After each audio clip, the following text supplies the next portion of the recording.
अस्सलाम वालेकुम। Programme night addition में हम आपको खुशामदीद कहते हैं। नाज़रीन, पाकिस्तान तहरीक इंसाफ गुज़श्ता 6 महीनों से एहतजाजी सियासत में मसरूफ़ है और इत्तेहादी हुकूमत को टफ़ टाइम दे रहे हैं, मगर इन 6 महीनों में बैरूनी साजिश के बयानिए से -1 के बयानिए के इर्द गिर्द ही इमरान खान की जो सियासत है ये घूम रही है। इमरान खान और PTI की सीनियर क़यादत अपनी तकारीर में और अपने बयानात में इलेक्शन कमीशन, अदलिया और इस्टेब्लिशमेंट पर तनकीद भी करते हैं और सवाल भी उठाते हैं, जबकि नवंबर में होने वाली आम तैनाती पर भी तनकीद जो है ना वो हमें नज़र आती है। कल हमारे प्रोग्राम में PTI के रहनुमा साबिक वफाकी वज़ीर सेनेटर आज़म सवाती थे। उन्होंने अपने दौरे हुकूमत की एक गलती का एतराफ़ किया। क्या उन्होंने कहा, ज़रा देखिए। क्या आप समझते हैं कि ये हालात जुड़े हैं, ये इन सब चीज़ों का दारोमदार नवंबर की जो अहम तैनाती है उसके साथ भी ये सारा मामलात उसके साथ लिंक करते हैं? नहीं, देखें, उससे हमें कोई गरज नहीं है। आप सुन लें, हमने एक दफ़ा गलती की है और उसमें मैं उस काम के अंदर या आपको वजीर कानून जो है शामिल था, इसलिए वफाकी वजीर पार्लिमानी उमूर था। क्या गलती की सर? हमने बहुत बड़ी गलती की है। हमने बहुत बड़ी गलती की है कि एक्सटेंशन दी है। ये आदमी स्पेसिफिक नहीं है, किसी भी सूरत के अंदर जो है किसी तरह भी एक्सटेंशन नहीं देनी चाहिए थी। आज तहरीक इंसाफ को अफसोस है एक्सटेंशन का, जो उन्होंने एक्सटेंशन देने का जो फैसला किया था। नाज़रीन, कल इमरान खान ने हकीकी आज़ादी तहरीक का आखिरी जलसा गुजरांवाला में किया और ये तवक्को थी कि इस जलसे में इमरान खान जो हैं ये इत्तेहादी हुकूमत के ख़िलाफ़ अपने किसी वाज़े लाहे अमल का ऐलान करेंगे, मगर कल भी वही कुछ हुआ जो 3 महीने पहले 25 मई को इस्लामाबाद लॉन्ग मार्च के मौके पर 6 दिन का वक्त देकर किया गया था। 25 मई से पहले भी 27 मार्च को अदम एतमाद की तहरीक कामयाब होने से ठीक एक दिन पहले इमरान खान ने इस्लामाबाद में मुल्क भर से लोग बुलाए कि उन्होंने अपने लाहे अमल देना है, मगर तब भी कोई लाहे अमल नहीं मिल सका था। ये तीसरी बार है कि इमरान खान साहब जो हैं कारकुनान को ये कहकर जलसे के लिए बुलाते हैं कि वो हतमी पॉलिसी देंगे, अपना लाहे अमल बताएंगे, मगर जलसे में कारकुनान को कॉल देने का इंतज़ार करने पर लगा देते हैं। इमरान खान ने अपने कारकुनान को कॉल के इंतज़ार में खड़ा कर दिया है, जबकि इत्तेहादी हुकूमत ने एक मरतबा फिर पंजाब हुकूमत का तख्ता उलटने की तैयारी शुरू कर दी है। ज़रा ये बताते हैं कि काफ़िले के 5 से ज़्यादा जो लोग हैं ये चौधरी शुजात से राब्ते में आ गए हैं, जबकि राना सनाउल्लाह ने भी कल एक प्रोग्राम में पंजाब हुकूमत में होने वाली मुमकिन तब्दीली के बारे में कहा कि अगर लोग हमसे राब्ता करते हैं तो हम उनका साथ देंगे। नाज़रीन, तहरीक इंसाफ मुल्क में फौरी इंतखाबात का मुतालिबा लेकर एहतजाजी सियासत कर रही है, जबकि इत्तेहादी हुकूमत अपनी आइनी मुद्दत पूरी करने में लगी और साथ ही साथ पंजाब और KPK में PTI हुकूमत को बदलने की भी इस प्लानिंग पर भी काम हो रहा है। मुल्क में फौरी इंतखाबात का मुतालिबा और -1 के साथ पंजाब हुकूमत को बदलने का शोर मुल्क की सियासत में होने क्या जा रहा है। स्पेशली नवंबर में होने वाली जो अहम तैनाती है कि हमारी सियासत इसी के गिर्द घूम रही है। मैं बात करूँगी, मुझे ज्वाइन करिए तहरीक इंसाफ की रहनुमा अंदलीब अब्बास साहिबा। अस्सलाम वालेकुम, बहुत बहुत शुक्रिया। अंदलीब अब्बास साहिबा, कल आज़म सवाती साहब ने मेरे प्रोग्राम में कहा था कि हमारी बहुत बड़ी गलती थी। आपको याद होगा कि इमरान खान साहब ने सहाफ़ियों से गुफ्तगू में 2 गलतियों का एतराफ़ किया था और कहा था कि एक गलती मैं बताऊंगा, दूसरी मैं नहीं बताऊंगा। एक गलती उन्होंने बताई थी कि मौजूदा चीफ इलेक्शन कमिश्नर को लगाना, ये बड़ी गलती का एतराफ़ था, और दूसरी गलती कल आज़म सवाती साहब ने बताई। आप समझती हैं कि यही 2 गलतियाँ हैं जो तहरीक इंसाफ ने अपने दौरे इक़्तिदार में की और उसका खमियाजा आज आप लोग भुगत रहे हैं? देखिए जी, सबसे पहले तो मुझे आवाज़ नहीं आई। कोई भी जो आपने क्लिप्स चलाए ना, मेरे तक तो आवाज़ नहीं पहुंची। दोबारा चला देती कमेंट नहीं कर, मैं दोबारा चला देती हूँ। मैं सुहेल ज़रा दोबारा चलाइए प्लीज़। क्या आप समझते हैं कि ये हालात जुड़े हैं, ये इन सब चीज़ों का दारोमदार नवंबर की जो अहम तैनाती है उसके साथ भी ये सारा मामलात उसके साथ लिंक करते हैं? नहीं, देखें, उससे हमें कोई गरज नहीं है। आप सुन लें, हमने एक दफ़ा गलती की है और उसमें मैं उस काम के अंदर या आपको वजीर कानून जो है शामिल था, इसलिए वफाकी वजीर पार्लिमानी उमूर था। क्या गलती की सर? हमने बहुत बड़ी गलती की है। हमने बहुत बड़ी गलती की है कि एक्सटेंशन दी है। ये आदमी स्पेसिफिक नहीं है, किसी भी सूरत के अंदर जो है किसी तरह भी एक्सटेंशन नहीं देनी चाहिए थी। अंदलीब साहिबा, सवाती साहब कह रहे थे कि हमने बहुत बड़ी गलती की। 2 दफ़ा उन्होंने कहा कि बहुत बड़ी गलती की एक्सटेंशन देके। देखिए, मैं तो नहीं जानती इमरान साहब ने दूसरी का क्या उन्होंने कहा हुआ है, बिकॉज वो तो खुद बताएंगे। मैं मफरूजों पे नहीं जाऊंगी। बहरहाल मैं इतना कहूंगी कि इस वक्त आप देखें क्या हो रहा है। वो ये रहा है कि पूरे 22 करोड़ चलिए, अवाम इमरान एक खान तरफ साहब का है। नाम बताएं। जो सवादी साहब कह रहे हैं, क्या पूरी पार्टी यही समझती है कि बड़ी गलती थी एक्सटेंशन देना? नहीं, इमरान खान साहब ने तो अभी तक ये आप पूछ रही थी ना कि दूसरी गलती है, मैं नहीं बता सकती कि दूसरी गलती ये है। चलें, ये दूसरी ना, तो इमरान खान ये साहब दूसरी ना समझें, ये तीसरी, चौथी, पांचवी, छठी जो मर्जी समझ लें, लेकिन क्या ये गलती थी आप लोगों की? मेरा सवाल ये है।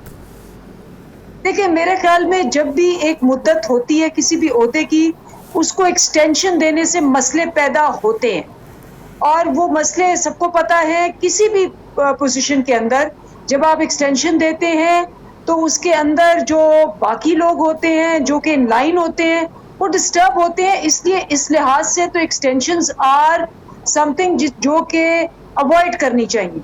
ये तो बिल्कुल एक मेरिट पे बात है, ये इस पे लॉजिकल बात है, इस पे तो कोई दो राय नहीं। बहरहाल ये कहना कि जी क्या ये वो चीज़ है जो इमरान खान साहब कह रहे थे, मैं उस पर कमेंट नहीं कर पाऊंगी क्योंकि मेरी नॉलेज में वो नहीं। तो क्या अब ये जो नवंबर में जो एक अहम तैनाती होने जा रही है, लग ऐसे रहा है कि हमारी जो सियासी जमातें, उनकी सियासत भी इसी के गिर्द घूम रही है। इमरान खान पर बहुत ज़्यादा इस पर तनकीद भी हुई, जो उन्होंने अपने एक जलसे में खड़े होकर कहा कि किसको आर्मी चीफ लगाना चाहते हैं, जरदारी साहब किस किस्म का आर्मी चीफ चाहते हैं, नवाज शरीफ साहब किस किस्म का आर्मी चीफ चाहते हैं। इस तैनाती को लेकर आप लोग भी बहुत सेंसिटिव हुए हैं, हुकूमत भी हुई हुई है। इससे फर्क क्या पड़ेगा? आर्मी चीफ की तैनाती होनी है, वो एक इदारे में एक अहम ओहदा है, इस मुल्क का सबसे ताकतवर बड़ा ओहदा है। जाहिर है इस मुल्क की फौज का काम सरहदों की हिफाजत करना है, सियासत से कोई ताल्लुक नहीं है। तो बिला वजह उधर से भी और इधर से भी क्यों इतनी सेंसिटिविटी शो की जा रही है? क्यों इतना कंसर्न शो किया जा रहा है? नहीं, मेरे ख्याल है खान साहब की अगर आप पूरी स्पीच देखें तो उन्होंने कहा था ये काम तो शहबाज शरीफ का है, बिकॉज वो लगे हुए अगर वो यहाँ कोई और अगर वो उस वक्त प्राइम मिनिस्टर है तो ये उनका काम है, उनकी स्वाबदीद है कि क्या करें।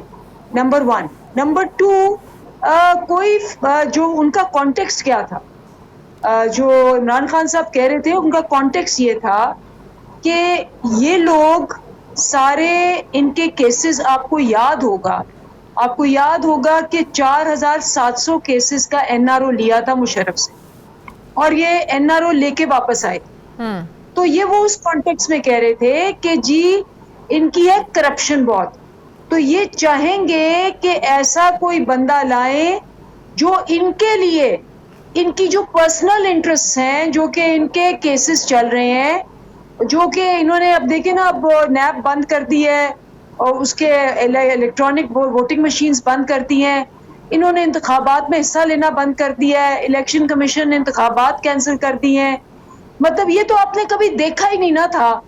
ये पाकिस्तान की हिस्ट्री में पहली दफा हुआ है कि एक नहीं कई 100 लोगों को, जिसको कहते हैं फारिग किया जाए, और फिर कहा जाए कि जी ये आप इनको आपकी इंडस्ट्री के अंदर भी आपको पता है एक टीवी चैनल का लाइसेंस जो है वो ले लिया जाए। ये तो कभी नहीं हुआ, और ना कभी ये हुआ है कि जी 11 इंतखाबात अनाउंस किए हों, उसकी सारे पैसे करोड़ों रुपए, अरबों रुपए खर्च दिए हों, उसकी प्रिंटिंग हो गई हो। सवाल ये है कि तैनाती होने से पहले ही इस आम तैनाती को तहरीक इंसाफ जो है वो क्यों मतनाज़े बनाने की कोशिश कर रही है? तारीख तो हमें ये भी बताती है कि जब जब नवाज शरीफ ने अपनी मर्जी के आर्मी चीफ लगाए, चुन कर लगाए, मेरिट से भले ही हटकर लगाए गए हों, लेकिन वो हमने हमेशा उनके अख्तलाफात ही देखे हैं। 5-6 आर्मी चीफ नवाज शरीफ साहब ने अपने 3 दौरे इक़्तिदार में 3 बार वो वज़ीर आज़म बने, उन्होंने लगाए, लेकिन हमने नहीं देखा कि कोई एक ऐसा आर्मी चीफ नहीं देखा जिसके साथ नवाज शरीफ के अख्तलाफात ना हो। तो अगर ये कहना कि कोई ऐसा आर्मी चीफ ले आए जिससे इनकी करप्शन बच जाए या कोई इनको पूछे ना, ये तो अभी जो तैनाती हुई नहीं उसको मतनाज़े बनाने की कोशिश है। नहीं, मेरा ख्याल है आपने खुद ही जवाब दे दिया। आपने कहा चाहे मेरिट से इधर होके लगाने की कोशिश की हो, तो ये खान साहब का बिल्कुल ये सिंपल जवाब था कि जब आप मेरिट के अलावा लगाएंगे तो फिर आपका इंटरेस्ट कुछ और होगा, आपका मतलब लेकिन कुछ मेरा और आगे भी मेरा आगे भी आपने जवाब नहीं सुना कि भले ही मेरिट से हटकर लगाए हो ना लगाए हो, उनके इंटरेस्ट तो पूरे नहीं, हमने तो इख्तलाफात ही देखे, अपनी मर्जी के भी लगाए हो, तो नवाज शरीफ के तो इख्तलाफात ही हुए हैं माजी में। लेकिन ये क्या गारंटी है कि ये फ्यूचर में भी ऐसे ही होगा? हमें तो नहीं पता ना। हम तो यही कह रहे हैं, जैसे आप कह रही हैं कि मेरिट से अगर आप हटके लगाएंगे तो फिर तो कुछ भी हो सकता है। तो इसका मतलब ये है कि आपने एक रिस्क तो ले लिया, और वो बहुत बड़ा नेशनल सिक्योरिटी रिस्क है। आप लोगों को अपने दौरे हुकूमत में ऐसा फॉर्मूला तय करना चाहिए था कि मेरिट इस तरह बनना चाहिए था, जैसे चीफ जस्टिस ऑफ पाकिस्तान, पता है कि सीनियरिटी के मुताबिक फला शख्सियत है, इन्होंने चीफ जस्टिस ऑफ पाकिस्तान बन जाना है। फिर आप लोगों को अपने दौरे हुकूमत में ऐसा कोई फॉर्मूला तय करना चाहिए था ना कि आप लोग जिस तरह आप एक्सटेंशन की तरफ चल पड़े, आप लोग को ऐसा तरीक़ेकार बनाना चाहिए था कि सब कुछ मेरिट पर होता, सीनियरिटी बेसिस पर होता। देखिए शाजिया, ये बहस मैं आपके साथ कई दफा कर चुकी कि हमारी इतनी थिन मेजॉरिटी थी, इसीलिए हमने, मेरा ख्याल है, जो हम मानते हैं कि जो सबसे बड़ी गलती की कि हम 2/3 के विदाउट आए।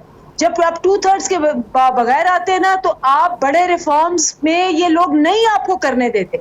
इसलिए हमने इस दफा फैसला किया हुआ है कि हम अपनी जंग जारी रखेंगे हकीकी आजादी की, जब तक कि हम आजाद नहीं हो जाते इन एनआरओ वाले लोगों से, जो कि हर रिफॉर्म के आगे सीसा पिलाई हुई दीवार बन जाते हैं। इसलिए हमने फैसला किया हुआ है कि हमने इस दफा साफ और शफाफ इंतखाबात करा के 2/3 मेजॉरिटी ला के, ये जो रिफॉर्म्स, अब 40 साल से ये लोग हैं, 40 साल से इन्होंने लॉज को अपने नीचे गुलाम बना के रखा है, जिसका मतलब है कि लोगों को गुलाम बना के रखा है।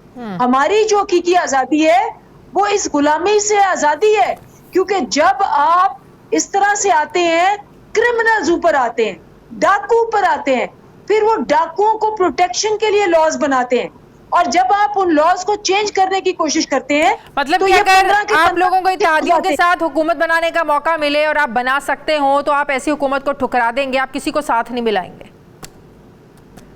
जी, ये हमारा इस दफा फैसला है कि हमने कोई भी ये नहीं कि हमने मतलब अगर हमें पिछली दफा से ज्यादा सीटें मिल जाए, हमने जब तक हमें 2/3 नहीं मिलेगी, हम ऑपोजिशन में बैठेंगे।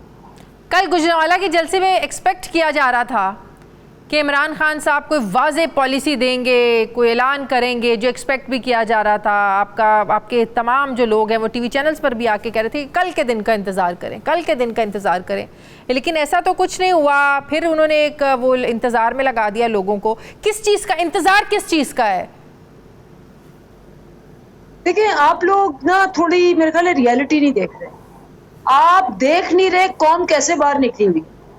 अब देखिए, टीवी चैनल्स भी वही दिखाते हैं जो उनको मजबूर किया जाता है दिखाने को। जो कौम निकली हुई है ना, और कौम बिखरी हुई है, अगर इस कौम का जो लावा उबल रहा है, अगर हम कंट्रोल ना करें, इस वक्त कोई ना बचे। इसीलिए खान साहब ने एक पूरा लाएमल तैयार किया हुआ है। इस दफा उन्होंने कह दिया है कि मैं विद इन अ फ्यू, क्या कहते हैं ना, शॉर्ट नोटिस पे ऐलान करूंगा, और हर एक ने बाहर निकलना है। तो 25 मई को तो लोग नहीं निकले थे। आपको पता है जी, 25 मई को क्या हुआ था? 25 मई को निकले थे। आपको भी पता है कि मेरे जैसे बंदे को, डॉक्टर यास्मीन जैसे बंदे को, चले हमें तो छोड़े, 82 साल औरतों को, 2 साल के 1.5 साल के बच्चे को, दूध पीते हुए बच्चे को शेलिंग की, गैस डाली, और जो हशर किया वो आपको पता ही है। अब वो बात सिर्फ ये है कि अवॉइड क्या करना चाह रहे थे, और अवॉइड क्या करना चाह रहे हैं कि ये कहीं वो ना हो कि जी ये क्लैश हो जाए, वरना तो ये कब का हो गया होता। आपके ख्याल में, मैं जब जाती हूँ लिबर्टी में, जब ये लोग निकलते हैं, तो इनको कौन मना कर रहा होता है? मैं मना कर रही हूँ। क्लैश का खतरा नहीं होगा। अभी भी विफाक में, इस्लामाबाद में तो वही लोग बैठे हुए हैं ना। इस्लामाबाद में तो इत्तेहादियों की हुकूमत है ना, इकट्ठे आप लोगों ने वहीं करना है लोगों को, तो अब क्लैश का खतरा नहीं होगा। देखिए, फिर वो जब कहते हैं ना कि जब एक हद हो जाती है, हम इंसान अपनी पूरी कोशिश करता है, और हमने पूरी कोशिश की, लेकिन अगर आपने इसी टोले को, क्योंकि इसका मसला क्या, हमें तो मसला कोई नहीं, हमारी तो मकबूलियत बढ़ रही है हर दिन, लेकिन मुल्क डूबा जा रहा है। मुल्क की मईशत का बेड़ा गर्क हो गया, 42% इन्फ्लेशन है। आपकी इस वक्त, आपको दुनिया में कोई इन्वेस्ट करने को तैयार नहीं। आपकी एक्सपोर्ट्स नीचे चली गई हैं, बेरोजगारी है, लोगों को 71 हजार रुपए बिल आ रहे हैं बिजली के, लोड शेडिंग बढ़ती जा रही है, बिजली नापैद है, गैस की कीमतें बढ़ गई हैं। मुल्क का ये हाल कभी नहीं हुआ था। ऊपर से आप देख लें कि सिंध का क्या हाल है, पानी में डूबा हुआ 14 साल से वहां मिफ्ता इस्माइल को रोना आ रहा है इस बात पे, उनके तो बाकायदा आंसू भी, उनको एहसास है तो मिफ्ता इस्माइल सब रो रहे हैं ना, प्रेस कॉन्फ्रेंस में रोए। वही कह रहे हैं ना कि ये वो लोग हैं जो खा पी हजम करके फिर भी रो रहे हैं। पाकिस्तान का 4 साल में आप देख लें, 40 साल, 4 साल और ये 4 महीने, आप ये जरा मुलाहिजा कर लें कि 200 रुपया बढ़ी है कीमत पेट्रोल की। मुलाहिजा कर लें कि इस वक्त बिजली के बिल एक 15,000 रुपए तनख्वाह वाले के 25,000 रुपए बिजली का बिल आ रहा है। ठीक तो है, मुझे ये बताएं कि ये इसको आपने रोकना नहीं है? आप इसको पाकिस्तान के लिए ये हुकूमत एक नेशनल सिक्योरिटी रिस्क है। ठीक है, ये पाकिस्तान बहुत बहुत शुक्रिया तहरीक इंसाफ की रहनुमा अंदलीब अब्बा मेरे साथ थी। मुझे ब्रेक लेनी है, नाज़रीन वापस आते हैं एक छोटे से वक्फे के बाद।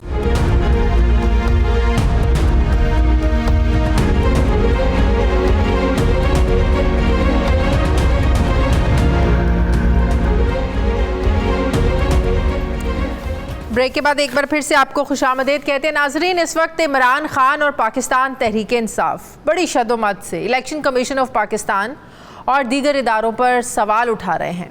कल गुजरांवाला के जलसे में इमरान खान ने इलेक्शन कमीशन पर तनकीद की और कारकुनान से कहा कि मेरी कॉल का वेट करें, हम पुरअमन एहतजाज करेंगे और ज़बरदस्ती इलेक्शन करवाएंगे। क्या कहा इमरान खान ने, ज़रा देखिए। मैं चाहता हूं सारे मेरी तंजीमें सब तैयारी करें और आप तैयारी करें कि मैंने अब आपको कॉल देनी है और कभी भी मैं दे सकता हूं। मैं अपनी तैयारी कर रहा हूं और मैं इस नतीजे पे आ गया हूं, मेरी पूरी कौम तैयार बैठी। अगर साफ और शफाफ इलेक्शन ये नहीं करवाएंगे, पाकिस्तान की सड़कों पे आके पुरअमन एहतजाज करके यहाँ जबरदस्ती इलेक्शन करवाएंगे हम, क्योंकि हमें नजर आ रहा है कि इलेक्शन से भाग रहे हैं।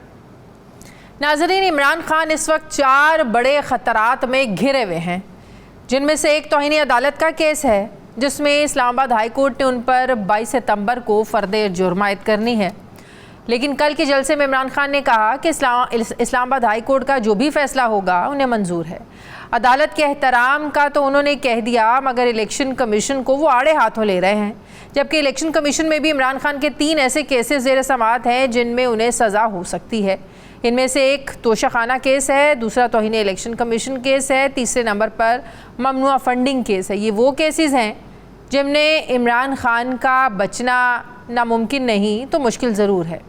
माजी में इमरान खान इस बात का एतराफ़ कर चुके हैं कि chief election commissioner Sikandar Sultan Raja को लगाना उनकी सबसे बड़ी गलती थी। नाज़रीन, अगर आपको याद हो तो इमरान खान ने सिकंदर सुल्तान राजा को चीफ़ इलेक्शन कमिश्नर तैनात किया था, तब उनकी ईमानदारी के गुण गाते थे। जबकि अब उसी चीफ इलेक्शन कमिश्नर को बददियानत और घटिया होने के अलकाबात भी इमरान खान साहब आज दे रहे हैं। आज पाकिस्तान तहरीक इंसाफ के रहनुमा फवाद चौधरी ने प्रेस कॉन्फ्रेंस करते हुए कहा कि इलेक्शन कमीशन ने कौम के करोड़ों रुपए खर्च करा के इलेक्शन मुलतवी कर दिए हैं। फवाद चौधरी साहब क्या कह रहे थे, ये भी देखिए। इलेक्शन कमीशन के फैसले बंद कमरों में होते हैं, उन्हें एहसास ही नहीं होता कि अरबों रुपया आपने जो मुल्क का है वो खर्च करवा दिया, लोगों के पैसे लगवा दिए, उसके बाद 3 दिन पहले आप कह देते हैं जी इलेक्शन नहीं हो रहे। इस तरह तो मुल्क के निज़ाम नहीं होते। जब इदारे जब फैसले करते हैं उन्हें जिम्मेदाराना फैसले करने होते हैं। ये तो नहीं कि आप कह देंगे जी आज इलेक्शन हो रहे हैं, अगले दिन आप कह दें इलेक्शन खत्म हो गए हैं। जो सैलाब था ये तो कम अज कम 2-3 महीनों से ये मामला जो है वो जारी है और आपके सामने हालात ख़राब हो रहे थे, तो आपको ख्याल नहीं आया। जिस दिन से पीटीआई हुकूमत का खात्मा हुआ है और इमरान खान एहतजाजी सियासत कर रहे हैं, इलेक्शन कमीशन उनके निशाने पर है। हैरत की बात है कि पंजाब में 20 सीटों पर ज़िमनी इंतखाबात हों या कराची में डॉक्टर आमिर लियाकत पर खाली होने वाली नशिस्त के इंतखाबात, पाकिस्तान तहरीक इंसाफ को हर जगह कामयाबी मिली है, मगर फिर भी इलेक्शन कमीशन पर उन्हें एतराज़ है और चीफ़ इलेक्शन कमिश्नर को मुतनाज़ बना रहे हैं। इमरान खान साहब चीफ़ इलेक्शन कमिश्नर को क्यों मुतनाज़ बना रहे हैं, और सबसे बड़ी बात जो मैं भी कल से सोच रही हूँ कि ज़बरदस्ती इलेक्शन कैसे हो सकते हैं, मैं बात करूँगी। मुझे कंवर दिलशाद साहब ज्वाइन करें, साबिक सेक्रेटरी इलेक्शन कमीशन। अस्सलाम वालेकुम, बहुत बहुत शुक्रिया कंवर दिलशाद साहब आपका। सबसे पहले तो मुझे ये बता दें, अगर इलेक्शंस अनाउंस नहीं करती है मौजूदा हुकूमत जबरदस्ती इलेक्शन कैसे हो सकते हैं कंवर साहब? ज़ाहिर है ये सारे सियासी तौर पर अपने पब्लिक को मुहर करने के लिए, मुतहर्रिक करने के लिए उन्होंने इमरान खान साहब ने कैंपेन चलाई हुई है। किसी दबाव के तहत तो पाकिस्तान में कहीं दुनिया के किसी मुल्क में भी इंतखाबात का अमल नहीं होता। सबसे पहली अहम बात यह है कि लॉ एंड ऑर्डर की सूरत हाल भी कंट्रोल में नहीं है, सैलाब का मामला भी आ गया है। लेकिन एक और बड़े इमरान खान साहब ये चाहिए, अगर वो चाहते हैं कि इंतखाबात हो तो ये जलसे जुलूसों से तो इंतखाबात का अमल नहीं सामने आएगा। एक वो खुद मुज़ाकरात कर लें और राउंड टेबल कॉन्फ्रेंस करें और सबके बाद ये कहें कि हम बैठ के फैसला करते हैं। तो सुबह खैर पख्तूनख्वा की हुकूमत को भी अपनी मौत अपना तहरीर कर दें, यानी सूबाई असम्बली तहरीर कर दें, पंजाब की भी तहरीर कर दें, और वफाक में जो है वो शहबाज शरीफ कहा जा रहा है कि बैकडोर इनके बातचीत चल रही है इस सारे प्रोग्राम को लेकर। तो बातचीत ठीक है, अगर ये सारे बैठ के फैसला कर लें कि भाई हमने ये सारी असम्बलियाँ डिजॉल्व कर देनी है, सिंध की भी कर देनी है, बलूचिस्तान की भी कर देनी है, तो फिर इंतखाबात तो अक्टूबर में हो सकते हैं। नहीं, मसला वो ये कह रहे हैं कि मौजूदा हुकूमत नहीं कराना चाहती ना, जो इस वक्त एक मोमेंटम बना हुआ है इमरान खान का, उनकी मकबूलियत का, जिस तरह जलसों में अवाम उमड़ कर उनके जलसों में आ रहे हैं, तो वो समझते हैं इमरान खान पूरी तहरीक इंसाफ ये समझते हैं कि अगर इसी मोमेंटम के साथ फौरी इंतखाबात हो जाते हैं तो 2/3 लेने से उन्हें कोई नहीं रोक सकता, और मौजूदा हुकूमत इसी का खौफ है, और शायद इसी खौफ की वजह से जो है वो इलेक्शन मुलतवी करवाए गए जो 9 हल्कों में होने थे। नहीं, सबसे बड़ी अहम बात यह कि जब तक इत्तेहादी गवर्नमेंट जो है, फेडरल गवर्नमेंट बैठ के फैसला नहीं करती, तो इस तरह से तो ये इलेक्शन नहीं होने। ये इलेक्शन तो हमें जो नज़र आ रहा है, ये मार्च 2023 में तो नज़र आ रहा है कि इलेक्शन हो जाएंगे, और ये तो मामले हमारे सामने भी आ रहे हैं। लेकिन सबसे बड़ी अहम बात ये जो एतराज़ात लगा रहे हैं कि इलेक्शन मुलतवी हो गई।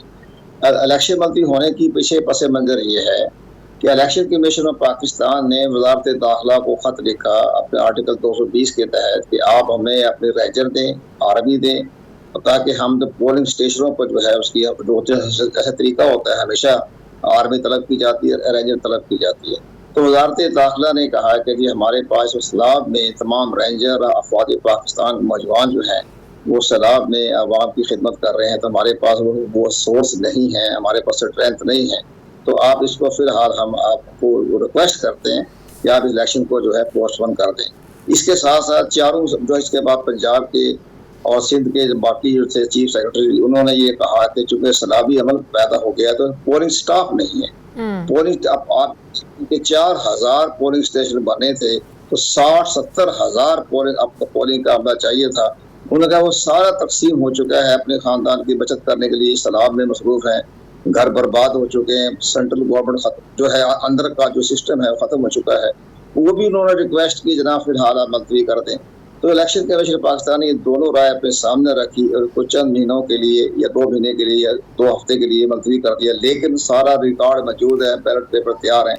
लेकिन इसके साथ साथ जो कल जो फैसला आया इस्लामाबाद हाई कोर्ट की तरफ से, तो उन्होंने जो 11 नशिस्तों को जिसके इस्तीफे मंजूर किए थे स्पीकर कौमी असम्बली रज़ा परवेज़ अशरफ ने, तो वो उसको उन्होंने ख़त्म कर दिया, कालदम करार दे दिया। उन्होंने नहीं जी आपके जो उन्होंने इस्तीफे कबूल किए हैं तो आपका फैसला, आपकी जजमेंट, आपकी रूलिंग उन्होंने कालदम करार दे दी।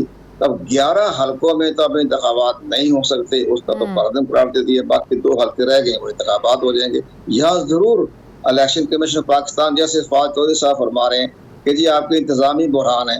इंतजामी बुरहान तो इस्लामाबाद हाई कोर्ट ने कल फैसला किया है कि जी तमाम जो 11 जो नशिस्तों पर आप इंतखाबात करवा रहे हैं ये कालदम करार दें, हमने इस्तीफे नामंजूर कर दिए हैं। तो अब इसमें इलेक्शन कमीशन का इंतजामी बुरहान कहाँ से आ गया? लेकिन इमरान खान साहब चीफ इलेक्शन कमीशन के पीछे क्यों पड़े हुए हैं, हाथ धो के पीछे पड़े हुए हैं? कभी उन्हें परसों उन्होंने एक टीवी को इंटरव्यू दिया और ऐसे अल्फाज इस्तेमाल किए जो मुझे भी अच्छा नहीं लग रहा कि मैं इस तरह के अल्फाज इस्तेमाल करूं। उनके पीछे क्यों पड़े हुए हैं चीफ इलेक्शन कमिश्नर के? वो सबसे 6 महीने से पड़े हुए हैं, एक साल हो गया वो पीछे फॉरेन फंडिंग केस है। फॉरेन फंडिंग का केस जब आया तो इमरान खान साहब ने अपने इंतहाई गहरे ट्रस्ट वर्दी दोस्तों के जरिए इलेक्शन कमीशन पर दबाव डाला कि वो उनसे खुफिया मुलाकात करना चाहते हैं। उस पर ही चीफ इलेक्शन कमीशन ने इनकार कर दिया कि हम खुफिया मुलाकात करने के रवादार नहीं, आप तशरीफ ले आए, मेंबरों के सामने बैठ के बात कर लें। तो वहाँ से इनकी जो है वो तनाव पैदा हो गया कि चूंकि फॉरेन फंडिंग केस के बारे में इलेक्शन कमीशन के दबाव में नहीं आया। अब सबसे बड़ी अहम बात मैं आपको ये खबर देता हूँ, अभी जो चंद रोज पहले जब उन्होंने चीफ इलेक्शन कमीशन, जो आपने भी इशारा किया गुजरांवाले में, जो खिताब ने चीफ इलेक्शन कमीशन पर तनकीद का निशाना बनाया, वो जो लफ्ज़ इस्तेमाल, घटिया का लफ्ज़ इस्तेमाल किए, तो इलेक्शन कमीशन पाकिस्तान कल जो है उनको एक नया फ्रेश यानी बिल्कुल एक शो का नोटिस जारी कर रहा है। अच्छा। उस शो का नोटिस कर रहा है कि आपने ये बात कही है, वो शो का नोटिस नया फ्रेश नए इल्जाम के ऊपर। तो ये तो हालात खराब हो रहे हैं। बाकी रह गया मतलब कि इस्लामाबाद एक और हाई कोर्ट तौहीन के बारे इलेक्शन में कमीशन का केस चलने जा रहा है इमरान खान साहब पर। ज़ाहिर है बहुत बड़ा अहम कल उन्होंने रेफरेंस जो है दाखिल कर देना है, और उस पर उन्होंने कहना है कि भाई आपने जो इलेक्शन कमीशन पाकिस्तान पर जो हमला किया है, तो उसके ऊपर उन्होंने शदीद अटैक कर दिया। उन्होंने बाकायदा इसके ऊपर उन्होंने कल ये परसों जो है उसको बाकायदा नोटिस जारी हो जाएगा कि आपने नए सिरे से हमारे ऊपर। अच्छा, एक और चीज़ बताएं कमर दिलशाद साहब कि इस वक्त इमरान खान साहब पर तोशा खाना का केस चल रहा है, ममनुआ फंडिंग को लेकर चल रहा है, फिर इस्लामाबाद में तौहीन अदालत का केस है। आप समझते हैं कि इस्लामाबाद तौहीन अदालत का केस ज़्यादा ख़तरनाक साबित हो सकता है या इसमें ज़्यादा नाअहली के चांस है बनिस्बत जो इलेक्शन कमीशन में उनके खिलाफ केसेस चल रहे हैं? सबसे बड़ी अहम बात मैं अर्ज करूँ कि जब इस्लामाबाद हाई कोर्ट के 3 मोहतरम जजों ने नोटिस जारी किया, शोका नोटिस जारी से पहले उनके रिमार्क्स ये थे कि इमरान खान के जो जिस तरह तोहने जो किया है खातून जज के बारे में, तो पूरा हमारा अदालती निज़ाम ज़मीन बोस हो गया। ये बाकायदा रिपोर्टिंग हुई है, उन्होंने अपने फैसले में लिखा है कि यह सारा सिस्टम हमारा ज़मीन बोस हो गया, सारा अदालती निज़ाम मफलूज होकर रह गया। अब वो तो अपना अदालती निज़ाम बचाने के लिए उन्होंने बाकायदा शोका नोटिस भी जारी कर दिया, फर्द जुर्म भी ऐड कर दी। अब इलेक्शन कमीशन ऑफ पाकिस्तान ने भी तो कार्रवाई करनी पड़ेगी। अगर वो कार्रवाई ना करेगा तो इलेक्शन कमीशन का भी सारा सिस्टम महफूज होकर रह जाएगा, और आइंदा इंतखाबात वो कैसे करवाएगा। उनका प्रेजाइडिंग ऑफिसर जो बनते कोई तकरीबन 7-8 लाख का स्टाफ होता है, वो तो इलेक्शन कमीशन की बात ही नहीं मानेगा कि जी आपकी तो कोई वैल्यू कोई नहीं, आपको तो इमरान खान घटिया करार दे चुके हैं। तो ये सारी चीजें जो है इलेक्शन कमीशन है ये देखना है। और जब इलेक्शन कमीशन फैसला करेगा, अगर इस्लामाबाद हाई कोर्ट अपनी अदालती सिस्टम की मफलूज होने से बचाना चाहती है तो अपनी उन्हें फर्द जुर्म आयद कर दिया, तो इलेक्शन कमीशन पाकिस्तान भी अपने इदारे को बचाने के लिए फर्द जुर्म जो है मतलब कि दोनों तरफ बराबर के चांसेस हैं इमरान खान साहब की नाअहली के। मेरा ख्याल है नाअहली का इसका हो सकती है। इलेक्शन कमीशन पाकिस्तान के पास इख्तियारात हैं, क्योंकि जो बार बार इस्लामाबाद हाई कोर्ट ने भी जिक्र किया है और इलेक्शन कमीशन ने भी अपने नोटिस में जिक्र किया हुआ है, वो है आपका ऑर्डिनेंस 2003 अपने क्रिमिनल कंटेम्प्ट ऑफ कोर्ट। अच्छा। ये जो मामला हो रहा है ये क्रिमिनल कंटेम्प्ट ऑफ कोर्ट है, बहुत खतरनाक जो है ये दफा लगी हुई है। इलेक्शन कमीशन ने भी लगाई है और इस्लामाबाद हाई कोर्ट ने भी लगाई है। तो क्रिमिनल जो होती है उसमें तो फौजदारी का हो जाता है। फौजदारी में ये होता है कि या तो till the rising of the court सजा दे देते हैं, जैसे कि हमारी रवायत है सुप्रीम कोर्ट में दी गई है, लेकिन जेल नहीं भेजेंगे, जेल भेजने का तस्वर नहीं आएगा। वो till the rising of court अपना हक इस्तेमाल करेंगे, तो उनके पास ताकत है जो उनको आईन और कानून ने ताकत दी हुई है। तो till the rising of the court सजा दे, तो नाइल हो गए 5 साल के लिए। तो ये सारी चीजें बड़ी खतरनाक पे जा रही है। ममनुआ फंड केस भी है, ये आपका आपने सही फरमाया। इस्लामाबाद जो स्पीकर कौमी असम्बली का भी है वो बहुत इम्पोर्टेंट है, वो भी उन्होंने हक़ाइक़ छुपाए। मैं इसमें बार बार लोग ये कहते हैं जी कोई बात नहीं, सजा कैसे दे सकता है इलेक्शन कमीशन अगर उन्होंने अपने कागजात में जिक्र नहीं किया अपने असासों को। उसमें लफ्ज है करप्ट प्रैक्टिस। तो करप्ट प्रैक्टिस का तो आइन के 218 में जिक्र है कि करप्ट प्रैक्टिस को रोकना इलेक्शन कमीशन पाकिस्तान की आईनी जिम्मेदारी है। तो करप्ट प्रैक्टिस के तहत तो उसके ज़ाहिर वो भी एक्शन ले सकते हैं। ठीक है, बड़ी अहम ठीक है, बहुत बहुत शुक्रिया साबिक secretary election commission Kanwar Dilshad साहब। मुझे ब्रेक लेनी है नाज़रीन, वापस आते हैं छोटे से वक्फे के बाद।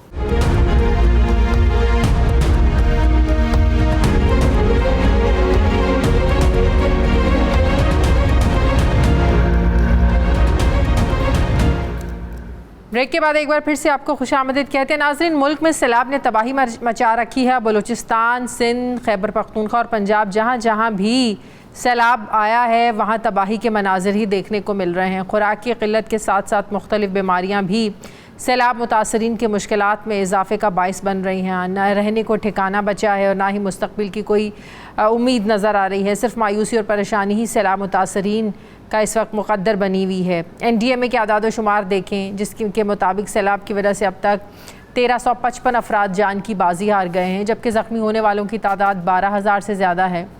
5.5 लाख मकानात मुकम्मल तौर पर तबाह हो चुके हैं। 12,000 से ज़ायद मकानात को जुज़वी नुकसान हुआ है। 7.5 लाख मवेशी सैलाब की पानी की वजह से मर गए हैं, जबकि 3.5 करोड़ से ज़ायद अफराद बेघर हो चुके हैं। एक रिपोर्ट के मुताबिक सैलाब की वजह से 55 लाख एकड़ ज़रई रकबा मुतासर हुआ है। इन सारे नुकसानात के बाद पाकिस्तान में मुस्तक़बिल के जो ख़तरात हैं, उनमें सबसे ज़्यादा जो ख़तरा नज़र आता है वो है खुराक का बहरान जन्म न ले ले। अक़वाम मुत्तहिदा ने तमाम नुकसानात की मद में दुनिया से पाकिस्तान के लिए $160 मिलियन की अपील कर रखी है। ताहम अक़वाम मुत्तहिदा के जनरल सेक्रेटरी ने हालिया दौरे के बाद ये कहा है कि सैलाब से होने वाले नुकसान को पूरा करने के लिए अकेले पाकिस्तान के वसाइल से मुमकिन नहीं होगा, जबकि उन्होंने ये भी कहा कि पाकिस्तान अमीर ममालिक की पैदा करदा आलूदगी से बराह रास्त मुतासिर हो रहा है। अमरीका की अगर हम बात करें तो अमरीका ने सैलाब मुतासरीन के लिए पहले $3 करोड़ इमदाद दी, मगर सैलाबी नुकसान की रिपोर्ट्स को देखते हुए $2 करोड़ की मज़ीद इमदाद देने का भी ऐलान किया। अमेरिका समेत कई ममालिक और इंटरनेशनल इदारों की तरफ से भी पाकिस्तान में सैलाब मुतासरीन के लिए इमदाद आ रही है, मगर सैलाब मुतासरीन आज भी मुस्तकबिल से मुतालिक परेशान हैं। अमेरिका से डेमोक्रेटिक रहनुमा ताहिर जावेद भी अमरीकी वफ़द के साथ यहाँ पर आए, मुलाकातें की और उन्होंने लोगों की लिए इमदाद का भी ऐलान किया। मेरे साथ इस प्रोग्राम में मौजूद हैं, लाहौर में ही हैं। अस्सलाम वालेकुम, बहुत बहुत शुक्रिया ताहिर जावेद साहब आपका। ताहिर जावेद साहब ने पहले स्टूडियो आना था, लेकिन पता चला आपकी तबीयत ख़राब हो गई और आप स्टूडियो नहीं आ सके। बहुत शुक्रिया आपने प्रोग्राम को ज्वाइन किया ताहिर जावेद साहब। ताहिर जावेद साहब, पूरी दुनिया देख रही है इस वक्त जो सैलाब की तबाहकारियाँ हैं पाकिस्तान में। ये जो इनिशिएटिव था अमरीकी वफ़द का, ये आपकी तरफ से रब्ता किया गया कि पाकिस्तान जाना चाहिए, लोगों को देखना चाहिए, हालात देखने चाहिए, मदद करनी चाहिए, या उधर से इनिशिएटिव आया? नहीं, ये देखें, शीला जैक्सन ली जो है वो हम लोग काफ़ी टाइम से उनका एक विजिट यहाँ पे इन बिटवीन, जब उसके लिए कोई डेट्स स्केड्यूल को देखा जा रहा था कि कहाँ से, क्योंकि साथ में और वफद के मेंबर्स को भी इकट्ठा करना था, तो वो ये 3-4 लोगों को इकट्ठा करना, टाइम देखना, फिर यहाँ से टाइम मांगना, तो चल रहा था काफ़ी टाइम से। तो इन बिटवीन जब ये सैलाब आ गया और सैलाब के बाद उनको रिपोर्ट दी गई, she was out of the country, Europe में उनको भेजी गई ये चीज़ें कि ये दिस इज क्वाइट सीरियस। तो उन्होंने कहा कि जी फौरी तौर पे एक तो अमेरिकन गवर्नमेंट को इन्वॉल्व करना चाहिए। He wrote a letter president, तो अच्छा, उनको भी आइडिया नहीं था कि प्रेसिडेंट साहब उस लेटर के ऊपर इतनी जल्दी एक्ट कर देंगे, तो उन्होंने प्रेसिडेंट साहब ने लेस देन 24 आवर 30 ऐलान कर दिया उसका। So she was still outside the country, तो उन्होंने वहाँ से फिर करके मुझे बोला कि मैं प्रिपेयर कर travel arrangement as soon I land back which is next day I will be leaving. तो वो जैसी उतनी 20 घंटे बाद की फ्लाइट पकड़ी और इन बिटवीन ही बाकी कांग्रेसमैन उनको इनवाइट किया गया कि भी आप भी। अच्छा, उसमें एक दूसरा टॉम सोजी मुल्क से बाहर था, आई बिलीव कि अफ्रीका के किसी मुल्क में था, उसने वहीं से रीड आउट कर लिया, वो वापस अमेरिका नहीं। और जो कांग्रेसमैन था उसको अरेंज करते हुए एक एक्स्ट्रा दिन लग गया, तो ही डे आफ्टर। तो ये इतनी अफरा तफरी और अर्जेंसी के अंदर इसका प्रोग्राम पाकिस्तान के लिए क्या पैकेज लेके आए आपने ताई अमरीकी वफ्द जो आप आए जिस वफ्द के साथ? जब आए थे $30 मिलियन की जो प्रेसिडेंट साहब की जो थी वही पैकेज था, लेकिन मेन उसके वहाँ पे प्रेस कॉन्फ्रेंस अमेरिका में इस रेज किया था कि अकॉर्डिंग टू द मैग्नीट्यूड और साइज ऑफ डैमेजेस ये $30 million is not appropriate number. तो वहाँ पे उन्होंने कांग्रेस में कहीं से बोल दिया था कि first instalment and will come back and will build on. फिर हम जब यहाँ पे आए और मुख्तलिफ इलाकों का दौरा किया, लोग मिले, कांग्रेसमैन सब उनसे मिले, तो वहीं से उन्होंने इस चीज़ के ऊपर क्या नाम है प्रेसिडेंट साहब से मिल के तो जब रियलाइज किया कि टेंटों का जो मामला है वो बड़ा सीरियस है, लोग खुली सड़कों के ऊपर बैठे हैं, चारपाई को खड़ा लगा के उन्होंने अपना टेंट बनाया हुआ है और उसके अंदर सारे फैमिली बैठ भी नहीं सकती। और फिर बहुत सारे और इश्यूज थे, जब देखे तो निकल के इमीडिएटली बाकी चीजें तो रिपेयर मेंटेन बाद में होगी, इनको कम से कम एक शेल्टर मिलना चाहिए धूप और उससे बचने के लिए, ताकि छत के नीचे बैठे। तो फिर उन्होंने अरेंज किया और as soon she landed back in United States तो वहाँ से उन्होंने एक पूरा जहाज उसका टेंट करके भेजा, तो 300,000 टेंट जो है उसको जो वहाँ से भेजा। मेरे ख्याल उसमें से पहला जो 100,000 है I believe should have been received. बिल्कुल सही। ओवरसीज़ भी पाकिस्तानी ज़ाहिर है लोगों की बड़ी हेल्प कर रहे हैं। आज भी इमरान खान साहब जो है वो टेलीथॉन कर रहे हैं। ओवरसीज़ जो है वो अपने ताई भी यहाँ पर जो अमेरिका में तो ज़ाहिर है आप बहुत पाकिस्तानी कम्युनिटी को जानते हैं, वो अपने ताई भी अगर हेल्प करना चाहें तो किस तरह वो हेल्प कर रहे हैं? ज़ाहिर है सारे तो इमरान खान की टेलीथॉन के ज़रिए नहीं दे रहे पैसे, तो अपने ताई अगर लोग हेल्प करना चाह रहे हैं, उनको पता है कि कैसे करनी है और किस तरह अपने रिसोर्सेज को उन्होंने यूज़ करना है, किस बैंक में देना है, क्या अवेयरनेस है इतनी लोगों में वहाँ पर? वैसे ये मैं आपको बताऊं, दफा इस अवेयरनेस में प्रॉब्लम नहीं, वो अल खिदमत का एक उन्होंने जो अपना शुरू में ही एक अनाउंस किया और उसके ऊपर बहुत सारे लोगों ने उनको पैसे भी, तो अब हेल्पिंग हैंड इस्लामिक, तो ये इस और खान साहब की तो कॉल उन सब के बाद में शुरू हुई। तो अब ये है कि पंजाब गवर्नमेंट और केपी के गवर्नमेंट का भी जो नंबर और उनके अकाउंट वहाँ पे फ्लोट कर रहे हैं, तो ये तकरीबन 5-6 अकाउंट्स हैं जिसमें लोग डायरेक्टली डाल भी रहे हैं, फिर इकट्ठा करके भी डाल रहे हैं। तो आई बिलीव कि एज सच इसमें जो एक इस दफा लोगों को ये नहीं पूछना पड़ा एक दूसरे को कॉलिंग करके कि मैं कहाँ पे भेजूं। तो ये एक आई बिलीव इसमें मैं बिल्कुल बोलूंगा कि ये जो पिछली गवर्नमेंट ने जो एक सवालात उठते रहे हैं ना, अब देखें अक़वाम मुत्तहिदा के जनरल सेक्रेटरी पाकिस्तान आए और प्राइम मिनिस्टर को ये कहना पड़ गया कि हम आपको श्योरिटी दिलवाते हैं कि बिल्कुल ये सही तरीके से फ़ंड्स में इस्तेमाल होंगे, मतलब कि वजाहतें दे रहे थे। मुझे नहीं समझ आया कि वजाहतें देने की ज़रूरत क्या पेश आई। बहुत से लोगों की जब हमसे भी बात होती है तो वो कहते हैं कि जितने मर्जी पैसे इनको दे दो, जितना मर्जी सामान दे दो, जो जिनका हक है उन तक तो पहुँच ही नहीं रहा। इतना सामान दुनिया से आया है, पूरी दुनिया से इतने लोग हेल्प कर रहे हैं, लेकिन अभी भी बहुत सी जगह, बहुत से इलाके ऐसे हैं जहां बच्चे जो है ना वो साफ पानी को तरस रहे हैं, खाना तो बड़ी दूर की बात है। तो ये इनसिक्योरिटीज हैं क्या बाहर भी लोगों में एड देने के हवाले से? देखें जो यहाँ पे आए थे ना, उन सब they all are connected with the diaspora. तो डायस्पोरा के लोगों ने वहां से रेज या बल्कि कुछ लोग वहां से आए भी, तो डॉक्टर राज ने raise in front of the officials की ट्रांसपेरेंसी का ऊपर बढ़ाई और कांग्रेस और कांग्रेस को पिकअप की। तो उसके साथ प्राइम मिनिस्टर साहब ने और आर्मी चीफ ने भी बोला कि टॉप नॉच जो अकाउंटिंग फर्म्स हैं उनसे ऑडिट कराएंगे और इसकी रिपोर्ट पेश करेंगे सारी दुनिया। लेकिन ऑब्वियसली आपकी जो बात है, मैं रिपोर्ट करता हूँ कि इस वक्त जो सैलाब का साइज है उसके सामने एड या हेल्प या ऐलानात उस लेवल के नहीं होंगे। This is very sad. और उसको ना होने की रीजन ये नहीं है कि ये जो इस वक्त जो लोग डूब रहे हैं इनसे कोई प्रॉब्लम उनसे है जिनको दिया जा रहा है। अच्छा, इसका मतलब है आप ये समझ रहे हैं ओवरसीज में भी ये थिंकिंग है, एग्जिस्ट कर रही है, ये रीजन है सबके पीछे कि इस बार उतनी हेल्प नहीं मिल रही है। 2010 से बड़ा सैलाब है, बड़े पैमाने पर लोगों का जानी नुकसान हुआ है, बड़े पैमाने पर मौशी नुकसान हुआ है, बड़े पैमाने पर नुकसान हुआ है रादर देन 2010 के। तो इसका मतलब ये सोच एग्जिस्ट करती है कि जो भेजेंगे शायद वो सही तरीके से इस्तेमाल ना हो।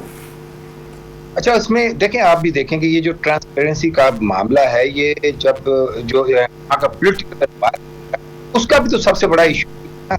यही तो वो दर्स है जो कई सालों से लोगों को दिया गया और उसका असर है। मुझे बहुत ज्यादा अफसोस हो रहा है कि अगर कोई सियासतदान तो उसकी करप्शन का नुकसान से उनमें से तो कोई बंदा ना मिली तो सजा उन लोगों को मिल रही है जो इस वक्त बगैर छत के सड़कों के ऊपर खाने का कर रहे हैं। तो दिस इज वेरी अनफॉर्चुनेट कि यानी इनडायरेक्टली जो प्राइस है वो ट्वाइस और थ्राइस वही लोग पे कर रहे हैं, जिनको वही आम आदमी पे कर रहा है जो सालों साल से इसकी। तो इट शुड हैव बीन। और ये जो डिवाइड है ना पॉलिटिकल यहाँ के एनवायरनमेंट में, वो भी बहुत बड़ी रीजन है लोगों की यानी इसके अंदर बहुत ज्यादा बढ़ चढ़ हिस्सा ना लेने की। ठीक है, एक आखिरी मुझे पॉलिटिकली एक ज़रा सवाल पूछना चाहती हूँ कि पाकिस्तान में इस वक्त जो पॉलिटिकल सिचुएशन है, एक तरफ महंगाई है, एक IMF का प्रेशर है, फिर इमरान खान साहब की सियासत है, फिर अमरीकी साजिश को लेकर एक बयानिया है, क्या अमरीकी थिंक टैंक्स जो हैं या अमरीकन सियासतदान जो हैं, वहाँ के अहदेदारान जो हैं, वो कितना कंसर्न रखते हैं अगर उनका नाम लिया जाता है साजिश के हवाले से या मौजूदा हालात का जिम्मेदार ठहराया जाता है, जो आज भी इमरान खान साहब ठहराते हैं, तो कितना कंसर्न है अमेरिका में पाकिस्तानी पॉलिटिक्स और इन हालात को लेकर?